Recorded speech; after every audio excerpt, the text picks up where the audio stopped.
Hello students, welcome back to organise knowledge channel. और आज की इस वीडियो में बच्चों हम डिस्कस करेंगे वर्कशीट नंबर 12 फॉर क्लास 8 विज्ञान की। ये बच्चों वर्कशीट है जो कि आपके लिए 11 नवंबर 2020 के लिए शेड्यूल की गई है शिक्षा निदेशालय की ओर से। आज की वर्कशीट में बच्चों हम पढ़ेंगे धातुओं के रासायनिक गुणधर्म।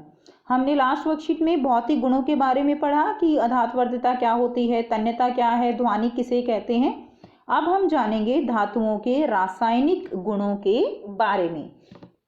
आज हम धातुओं के रासायनिक गुणों के बारे में जानेंगे। सबसे पहले हम जानेंगे ऑक्सीजन के साथ अभिक्रिया। तो धातुएं ऑक्सीजन से अभिक्रिया करके क्या बनाती हैं? धातु के ऑक्साइड्स बनाती हैं। धातु प्लस ऑक्सीजन ये क्या बनाएगी? धातु के ऑक्साइड। पिछली कक्षा में हमने जाना था कि मैग्नीशियम रिबन को वायु में जलाने पर सफेद रंग की राख के रूप में मैग्नीशियम ऑक्साइड बनता है। ठीक है, यानी मैग्नीशियम है, उसको वायु में जलाने पर सफ़ेद रंग की राख बनेगी, मैग्नीशियम ऑक्साइड। तो ये क्या बन गया? ये सफ़ेद रंग की राख बनती है जिसको हम क्या कहते हैं? मैग्नीशियम ऑक्साइड कहते हैं। लोहे की वस्तुओं को वायु में खुला रख देने पर, आप सब बच्चे जानते हैं कि अगर लोहे की वस्तुओं को वायु में खुला रख देते हैं बिना पेंट करे या बिना किसी प्रिकॉशन के, तो क्या होगा? उनके ऊपर जंग लग जाता है। इसलिए लोहे की वस्तुओं को वायु में खुला रख देने पर वायु की ऑक्सीजन और वायु में क्या होती है? नमी, उनसे क्रिया करके क्या बनता है? आयरन ऑक्साइड बनता है, जिसे लोहे में जंग लगना भी कहते हैं। तो उसे क्या कहते हैं? लोहे में जंग लगना। देखिए, जो आयरन है वो ऑक्सीजन और जल के साथ मिलकर आयरन ऑक्साइड बनाता है। आयरन ऑक्साइड का फॉर्मूला क्या है? Fe2O3। याद कर लेंगे। आयरन ऑक्साइड जो बनता है वो क्या है? Fe2O3। उसके बाद देखिए बेटा, मैग्नीशियम और ऑक्सीजन मिलकर क्या बनाते हैं? Magnesium oxide. सफ़ेद रंग का जो धुआं निकलता है, सफ़ेद रंग का पदार्थ बनता है। हम अब यहाँ पर देखिए, ये जो है दिखाया गया है कि किस तरह से मैग्नीशियम वो सफ़ेद रंग की लौ के साथ जलता है। इसी तरह आपने देखा होगा कि जब कॉपर के बर्तनों को लंबे समय तक नम वायु में खुला रखा जाता है तो उस पर एक हल्की हरी परत जम जाती है। आपने घर में तांबे के बर्तन अवश्य देखे होंगे, उन पर देखा होगा कि किस तरह उनके ऊपर हल्की हल्की हरी हरी परत जम जाती है। तो ये जो परत है इसको हम संक्षारण होना कहते हैं। और ये जो हरा पदार्थ होता है ये कॉपर हाइड्रोक्साइड और कॉपर कार्बोनेट का मिश्रण होता है। ठीक है, अभिक्रिया देख लेते हैं। कॉपर होगा, पानी होगा, कार्बन डाइऑक्साइड, ऑक्सीजन, इनके साथ मिलकर क्या बनता है? बेसिक कॉपर कार्बोनेट बनता है। इसको हम कहते हैं बेसिक कॉपर कार्बोनेट, जो कि कॉपर हाइड्रोक्साइड। कॉपर हाइड्रोक्साइड का फॉर्मूला क्या होगा? CuOH2 और कॉपर कार्बोनेट CuCO3, इनका क्या होता है? मिश्रण होता है। नेक्स्ट देखिए, तो ये नम वायु में ये सारी चीज़ें होती हैं बेटा। वायु में कार्बन डाइऑक्साइड भी है, ऑक्सीजन भी है, नमी भी है, तो तांबे के साथ ये मिलकर सारे और ये बना लेते हैं जो हरी रंग की परत जो है जमती है। नेक्स्ट देखिए, हम एक क्रियाकलाप के द्वारा जानेंगे कि धातु के ऑक्साइड की प्रकृति अम्लीय होती है। तो हम एक क्रियाकलाप के द्वारा समझेंगे कि धातु के ऑक्साइड की प्रकृति कैसी होती है, अम्लीय होती है या क्षारीय होती है। अम्ल और क्षार के बारे में आप सब बच्चों ने पहले पढ़ा हुआ है।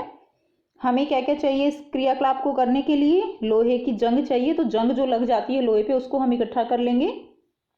हल्दी का पेपर, लिटमस पेपर, लाल और नीला दोनों, सूचक, ठीक है, लिटमस पेपर सूचक और टेस्ट ट्यूब। अब हम क्या करेंगे? जंग को एक टेस्ट ट्यूब में इकट्ठा किया और उसको पानी में घोला। तो बेटा जंग जो है उसको इकट्ठा करेंगे पानी में, लेकिन जंग जो है पानी में घुलेगा नहीं। तो रस्ट जो है पानी में घुल नहीं पाता है, उसकी जगह आप मैग्नीशियम ऑक्साइड वो ले सकते हो। मैग्नीशियम को जला के उसका जो धुएं निकलता है, साथ में जो सफ़ेद सफ़ेद पदार्थ बनता है, उसको हम क्या कहते हैं? Magnesium oxide. इसको हम लेके पानी में घोल लेंगे। अब हम क्या करेंगे? मिश्रण को थोड़ी देर तक हिलाएंगे और उसके बाद नीले और लाल लिटमस व हल्दी के सूचक से टेस्ट करेंगे। अब टेस्ट में देखा हमने कि जो रस्ट है वो क्या करता है, यानी जो मैग्नीशियम ऑक्साइड है वो क्या करेगा? वो लाल लिटमस को नीला कर देता है। ठीक है, लाल को क्या कर दिया? नीला कर दिया। तो हल्दी के सूचक को लाल कर देता है, तो हल्दी के सूचक को लाल कर दिया, लाल लिटमस को नीला कर दिया, तो उनकी प्रकृति कैसी हो गई, यानी वो कैसे हैं, वो क्षारकीय हैं। बेटा आप याद रखने के लिए ये ट्रिक याद रख सकते हो, अनिल। तो इसमें जो अम्ल होते हैं जिनकी प्रकृति अम्लीय होती है वो क्या करते हैं, नीले को लाल करते हैं, ठीक है। लेकिन यहाँ पर क्या हुआ है, लाल को नीला करा है, तो उनकी प्रकृति अम्लीय ना होकर कैसी हो जाएगी, क्षारकीय। यानी नीले को लाल करेंगे तो अम्लीय प्रकृति होगी, लेकिन लाल को नीला करेंगे तो प्रकृति कैसी होगी, प्रकृति क्षारकीय होगी। तो यहाँ पर धातु के ऑक्साइड की प्रकृति क्षारीय है। नेक्स्ट देखिए, जल के साथ अभिक्रिया। धातु में क्या करती हैं, जल के साथ अभिक्रिया करके धातु ऑक्साइड बनाती हैं और हाइड्रोजन गैस जो है वो निकलती है। तो धातु जल के साथ अभिक्रिया करती हैं, धातु ऑक्साइड बनेगा और हाइड्रोजन गैस बनेगी। अब देखिए, जैसे सोडियम धातु है वो बहुत ज़्यादा अभिक्रियाशील होती है, वो ठंडे पानी के साथ भी अभिक्रिया कर लेती है और यह ऑक्सीजन और जल के साथ बहुत तेजी से अभिक्रिया करती है, जिसमें बहुत अधिक ऊष्मा जो है वो उत्पन्न होती है। इसलिए सोडियम को हम खुले में नहीं रखते, उसको मिट्टी के तेल में डालकर रखा जाता है, क्योंकि सोडियम बहुत अभिक्रियाशील है, बहुत जल्दी आग पकड़ लेती है, इसलिए इसको मिट्टी के तेल में डालकर रखा जाता है। अब देखिए, कुछ धातुएं आयरन या लोहा जल से धीमी अभिक्रिया करता है। अब आपको पता है कि आयरन या लोहा जो है वो एकदम से ऐसे तो नहीं है कि रखा रखा आग पकड़ लेता है या पानी में डालने के बाद एकदम आग पकड़ लेता है। यानी कुछ धातुएं बहुत ज़्यादा अभिक्रियाशील हैं तो कुछ धातुएं कम अभिक्रियाशील हैं। अगर हम एग्जाम्पल लें, अभी हमने पढ़ा सोडियम बहुत ज़्यादा अभिक्रियाशील है, सोडियम और पोटेशियम, लेकिन जो लोहा है वो कम अभिक्रियाशील है। उसके अलावा बेटे देखिए, सोना, हम सोने के आभूषण पहनते हैं, क्या वो जल के साथ अभिक्रिया करते हैं, नहीं करते। तो सोना जो है वो जल के साथ अभिक्रिया नहीं करती। अतः हम कह सकते हैं कि सभी धातुएं जल के साथ अलग अलग गति से अभिक्रिया करती हैं। तो धातुएं जो हैं वो जल के साथ अलग अलग गति से अभिक्रिया करती हैं। अब यहाँ पर कुछ प्रश्न दिए गए हैं जिनको हमें सॉल्व करना है। पहला प्रश्न क्या है, सोडियम धातु को मिट्टी के तेल में क्यों रखा जाता है। तो हमने अभी ऊपर पढ़ा सोडियम धातु को मिट्टी के तेल में क्यों रखा जाता है। सोडियम धातु, यहाँ से आंसर लिखेंगे, सोडियम धातु बहुत अधिक अभिक्रियाशील होती है, यह ऑक्सीजन और जल के साथ बहुत तेजी से अभिक्रिया करती है, जिसमें बहुत अधिक ऊष्मा उत्पन्न होती है, इसलिए सोडियम को मिट्टी के तेल में रखा जाता है। तो यहाँ से सोडियम धातु से और यहाँ तक इसका आप आंसर लिखेंगे क्वेश्चन नंबर 1 का। सेकंड क्वेश्चन देखिए, मैग्नीशियम रिबन को जलाने से क्या बनता है। तो बेटा हमने अभी ऊपर पढ़ा मैग्नीशियम रिबन को जलाने से क्या बनता है। यहाँ से लिखेंगे, मैग्नीशियम रिबन को वायु में जलाने पर सफ़ेद रंग की राख के रूप में मैग्नीशियम ऑक्साइड बनता है। तो सफ़ेद रंग की राख जो है वो निकलती है, वो जो है क्या कहलाता है, मैग्नीशियम ऑक्साइड जो है वो बनता है। तो बेटा आप ये अभिक्रिया भी इसके साथ लिखेंगे, ठीक है। यहाँ से लेकर यहाँ तक मैं फिर से बता देती हूँ, यहाँ से लेकर यहाँ तक और ये अभिक्रिया, ये आपके प्रश्न 2 का उत्तर हो जाएगा, ये 2 का उत्तर होगा, ठीक है। नेक्स्ट देखिए, लोहे के दरवाजे व खिड़कियों को पेंट क्यों किया जाता है। तो हमने क्या पढ़ा था, हमने पढ़ा था कि लोहे की वस्तुओं को वायु में खुला रख देने पर जंग लग जाता है, उसी से बचाने के लिए उन पे पेंट करते हैं। यहीं से बेटा इसका उत्तर लिखेंगे, लोहे की वस्तुओं को वायु में खुला रख देने पर वह वायु की ऑक्सीजन में नमी से क्रिया कर आयरन ऑक्साइड बनना आता है, जिसे लोहे में जंग लगना कहते हैं। यहाँ तक लिखने के बाद ये क्वेश्चन नंबर 3 का आंसर हो जाएगा। यहाँ तक लिखने के बाद बेटा फिर आप क्वेश्चन सही लिख दीजिएगा, इसलिए लोहे के दरवाजे व खिड़कियों को पेंट किया जाता है।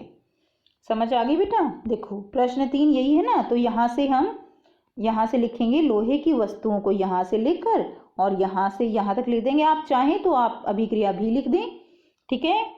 और उसके बाद फिर आप यहाँ क्वेश्चन से ही लिख देंगे कि इसलिए लोहे के दरवाजे व खिड़कियों को पेंट किया जाता है।